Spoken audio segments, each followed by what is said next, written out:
दोस्तों नमस्कार, मैं हूं विनीता यादव और आप देख रहे हैं न्यूज नशा आदत हर खबर की। क्या हुआ था आखिरकार उस रात को जब पूर्व सेना प्रमुख नरवणे को प्रधानमंत्री नरेंद्र मोदी ने फोन पर जो कहा था, उसके बाद क्या हुआ था और उससे पहले उस वक्त परिस्थितियां क्या थी। ये पूरी घटना जो है उनकी किताब में है और इस घटना के बारे में हम उस व्यक्ति से बात करने जा रहे हैं इस वीडियो में जो इसको पूरी जानकारी को जानता है कि आखिरकार क्या हुआ था और क्या होना चाहिए था। प्राइम मिनिस्टर नरेंद्र मोदी ने क्या बोला था और क्या बोलना चाहिए था और नरवणे ने क्या किया था और क्या करना चाहिए था। ये एक बड़ा सवाल है। चीन के आगे हमारे देश की सेना कितनी मजबूत है या कमजोर है, ये सोचने की जरूरत है। पाकिस्तान को आगे ला करके चीन पीछे से कैसे वार लगातार करता है और किस तरह से हमारे देश को इसमें कमजोर करना चाहता है, जिसमें भले ही पाकिस्तान खत्म हो जाए लेकिन भारत के लिए भी यहां पर परिस्थितियां अच्छी नहीं हो सकती हैं। और आखिरकार ट्रंप ने यहां पर आकर के बीच में वो कौन सा रोल प्ले किया जिसकी वजह से भारत बचा या वाकई में भारत बैकफुट पर आ गया अपने को बचाने के लिए। जो पाकिस्तान को धमकियां दे रहा था उसमें भारत खुद किस तरह से क्या वाकई में घिर गया था। देश के प्रधानमंत्री हमारे देश को पूरा कितना सच बता रहे हैं, नहीं बता रहे हैं। कई सारी कॉन्फिडेंशियल चीजें होती हैं जो नहीं बता सकते हैं, लेकिन इस किताब में क्या वो खुलकर सबको सामने आ गया है और मोदी जी को या फिर उनके तमाम इर्द गिर्द लोगों को इस किताब से क्यों दिक्कत है, ये भी समझने की जरूरत है। बड़ी बात यह है कि यहाँ पर आखिरकार उस रात को क्या हुआ था वो इस वीडियो में हमारे साथ देखिए और पूरी बात को सुनिए मुकेश कौशिक जी से। ये तो बड़ा अजीब सा बॉल गेम है।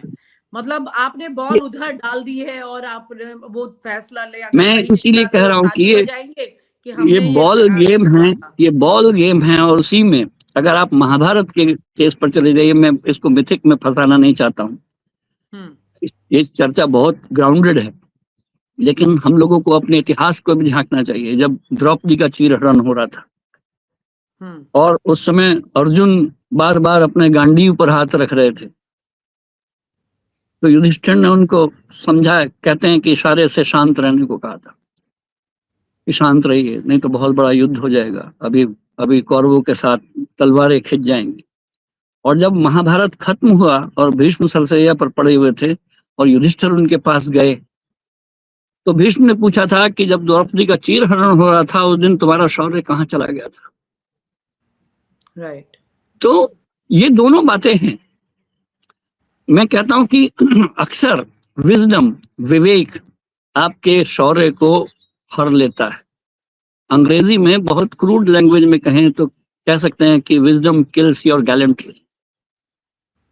उस रात नरवणे जी ने विवेक दिखाया और शांति बरती। और अगर हो सकता है कि उन टैंकों पर उस छोटे से एरिया में हमारी सेना ने फायर कर दिया होता और उनको भाग खड़े होना होता चाइनीज को, जैसा कि प्रधानमंत्री ने कहा था कि जो उचित समझे करिए, और हमने उचित समझा कि उनको गोली चला दी और भगा दिया, तो हो सकता था चीन का जो ब्लफ था हम हमारे खिलाफ लगातार कंधे चौड़े करने का, माथा ऊंचा करने का, कहीं उस रात वो ब्लफ टूट गया होता तो क्या होता।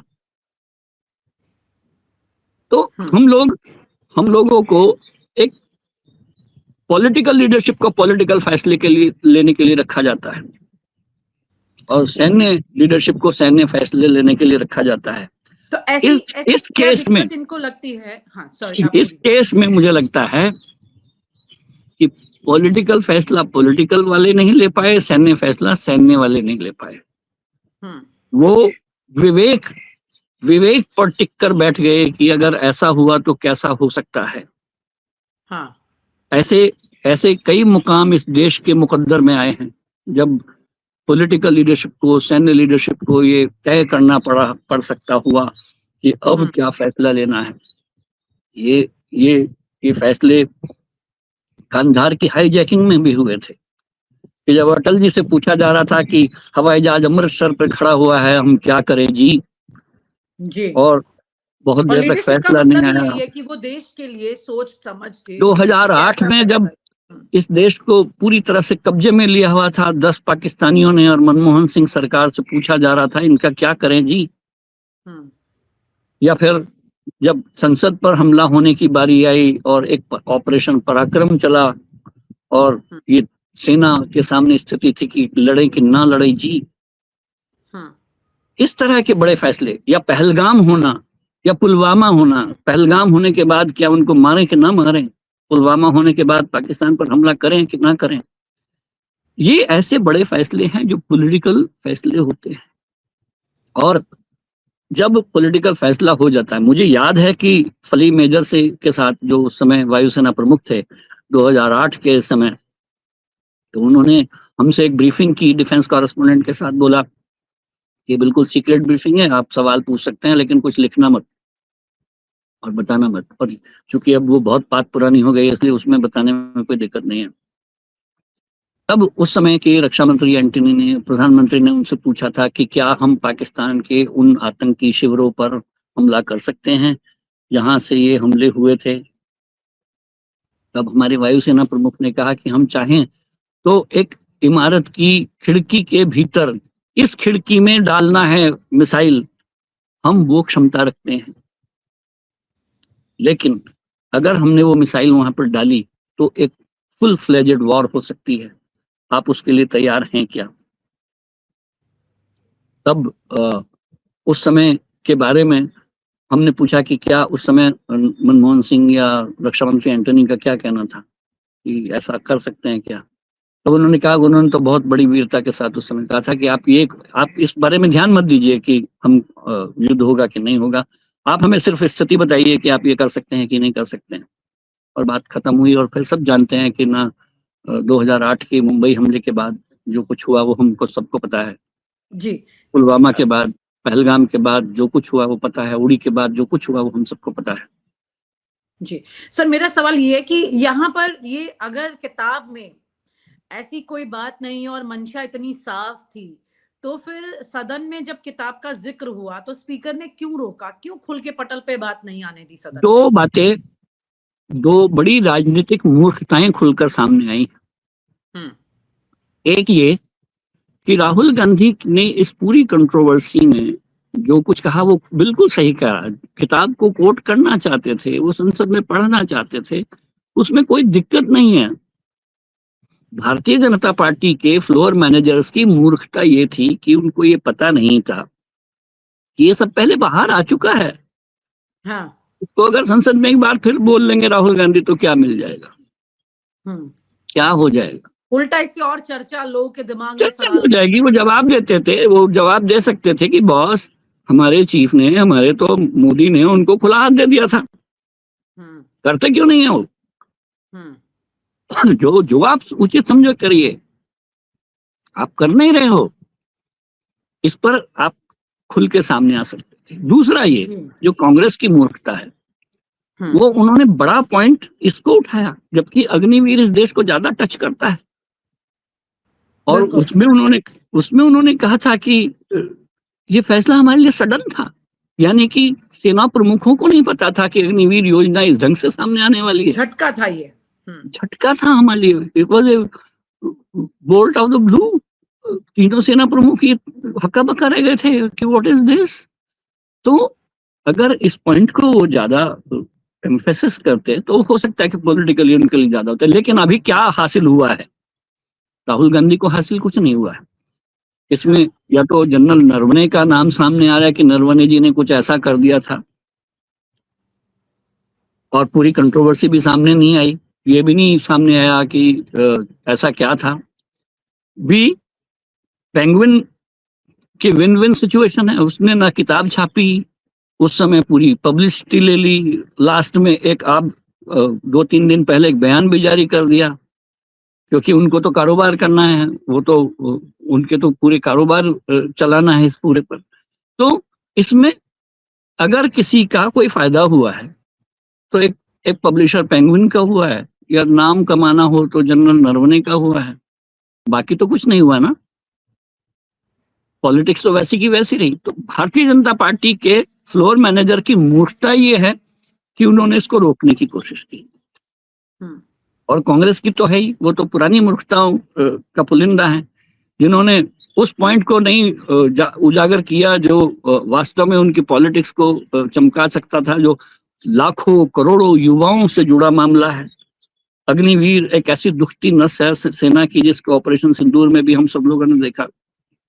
इस सेना को अनुभवी जवानों की आवश्यकता होती है। उस समय बहुत युवा खून तो है जो लड़ने को तैयार है, लेकिन बहुत अनुभव भी चाहिए होता है। और ये सब सेना के जनरलों ने हमसे बातचीत करते हुए कहा कि इस स्कीम को तो थोड़ा तो सुधार करना ही होगा। ये तो बहुत काउंटर प्रोडक्टिव है। इससे देश की हम लोग सेना की सेवा नहीं कर सकते। तो फाइनली ये है कि बजट सेशन का बहुत बड़ा हिस्सा एक ऐसी मूर्खता में खत्म हो गया जिसकी कोई आवश्यकता नहीं थी, और चर्चा उन विषयों की नहीं हुई जो होनी चाहिए थी। जो एक सेना प्रमुख को फैसला लेना चाहिए था वो क्या हुआ, जो एक प्रधानमंत्री को लेना चाहिए था वो क्या हुआ, क्या दोनों ने सही फैसले लिए, क्या दोनों के फैसले गलत थे, इस पर तो डिस्कशन होना चाहिए ना, लेकिन वो हो नहीं पाया। इन इश्यूज को थ्रेडबेयर अगर हमको डिस्कस करना हो तो ऐसे मंच चाहिए हमको जिसमें हम बात कर सकें कि उस समय क्या विवेक आवश्यक था या सैन्य कौशल आवश्यक था। एक इंजीनियर से आप मत पूछिए, एक इंजीनियर अगर कोई कार सुधार रहा है, कोई मैकेनिक, तो उस समय ये नहीं वो सोचता है कि ये कार 20 साल चलेगी या नहीं चलेगी। उस समय तो उसको वो स्टार्ट करनी होती है। कार मालिक दूर खड़ा हो जाता है। आपकी कार बीच में खराब हो गई, उसका इंजन खत्म हो गया, आप खड़े हो गए और आपके सामने एक मैकेनिक खड़ा हो गया। वो आपसे कहता है कि मैम गाड़ी तो बहुत गड़बड़ा गई है और खतरनाक स्थिति में है, क्या फैसला करूं, इसमें क्या करूं अंदर। आप क्या कहेंगी? हम कहेंगे आपको ये ठीक करना है, इसको ठीक करना है। आप जो उचित समझे वो करिए। और फिर आप एक मैकेनिक होने के नाते उस गाड़ी में ये सोचने बैठ गए अगर। लेकिन अगर आप मैकेनिक से भी बात करें तो गाड़ी तो आपकी है, आपको कम से कम ये देखना पड़ेगा कि वो कर क्या रहा है। तो दोनों के फैसले हैं ना, दोनों को अपने उचित फैसले देने होंगे। इंजीनियर को, मरम्मत करने वाले को अपना हुनर दिखाना है। बिल्कुल, और एक मालिक को, एक गाड़ी मालिक को, देश के मालिक को अपना हुनर दिखाना है। दरअसल हो ये रहा है कि हम लोग हुनर जिनका होना चाहिए, जिनको लेना चाहिए फैसले, वो नहीं ले रहे हैं। हम लोग वो उसकी गोद में, वो उसकी सोच में जाके बैठ जाता है, वो उसकी सोच में जाके बैठ जाता है। जब प्रधानमंत्री को सोचना चाहिए था तो वो आर्मी चीफ की दिमाग से सोच रहे थे, और जब आर्मी चीफ को सोचना चाहिए था वो प्रधानमंत्री की तरह से सोच रहे थे। तो ये तो लीडरशिप कंट्रोलिंग मोदी, मतलब नरेंद्र मोदी जो कि प्रधानमंत्री हैं, तो पूरे देश की लीडरशिप का सवाल है ना। ये सैन्य लीडरशिप का सवाल है, ये पॉलिटिकल लीडरशिप का सवाल है, ये अपोजिशन की लीडरशिप का सवाल है। कोई लीडर है क्या? अपोजिशन में एक लीडर है जिसको इशू नहीं दिखाई दे रहे हैं, पोजीशन में एक लीडर है जो फैसले नहीं ले पा रहा है, एक सैन्य लीडर है जो प्रधानमंत्री की तरह सोचने बैठ गया है। बहुत चिंता की बात है ये बहुत चिंता की बात है। ये कोई सिर्फ इंटरनल पॉलिटिक्स की बात नहीं है, ये देश के बड़े सेंसिटिव मैटर की बात है जिसको गंभीरता से लेना है, चाहे पक्ष हो या विपक्ष हो। बहुत बहुत शुक्रिया sir, thank you so much for sharing your thoughts with us today. It's really important कि इस तरह की बातें जो कि किताब के अंदर जिसका जिक्र है और जितना बवाल इस देश में और बाहर इस किताब को लेकर हो गया है, दरअसल उस किताब के अंदर है क्या, उसका पूरा चिट्ठा जो है वो सर ने हमारे सामने खोल करके रख दिया है। इस वीडियो को जरूर देखें, क्योंकि इस वीडियो को देखने के बाद आपको ये समझ में आ जाएगा कि आखिरकार ये सारा जो हंगामा हो रहा है उसमें किसकी गलती है। देश के प्रधानमंत्री को जहां पर मजबूती से फैसले लेने चाहिए वो दूसरे पर नहीं टाल सकते हैं। और वहीं पर अगर हम यहाँ पर जनरल नरवणे की बात करते हैं तो उस परिस्थिति में जो उन्होंने सच लिखा है किताब में उसे भी झुटलाया नहीं जा सकता, क्योंकि ऐसा घटना हुई और तमाम तरह की तस्वीरें उसमें सामने हैं। बहुत बहुत शुक्रिया sir, thank you so much. और आप हमसे जुड़े रहने के लिए सब्सक्राइब करें YouTube पर, फॉलो करें Twitter पर और लाइक करें Facebook पर। और ज्यादा जानकारी के लिए आपको टाइप करना होगा सिर्फ न्यूज़ नशा।